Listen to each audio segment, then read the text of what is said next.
agreement with Tengen. He stated, "I thought to myself, you have no idea what you have taken on. A tiger who will skin you, piece by piece." Nintendo quickly countersued in February of 1989, stating that Tengen had entered the Nintendo licensee program fraudulently, obtaining technical support and detailed information about retailers for the sole purpose of making their unlicensed games.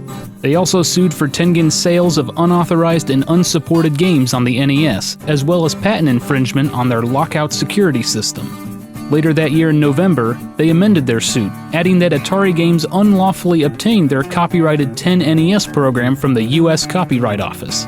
All of the allegations and suits would be condensed into one case. It was only the beginning of a long, drawn-out battle between the two juggernauts. The media took their sides, the majority rooting for Tengen. Whom should the average consumer root for? Clearly.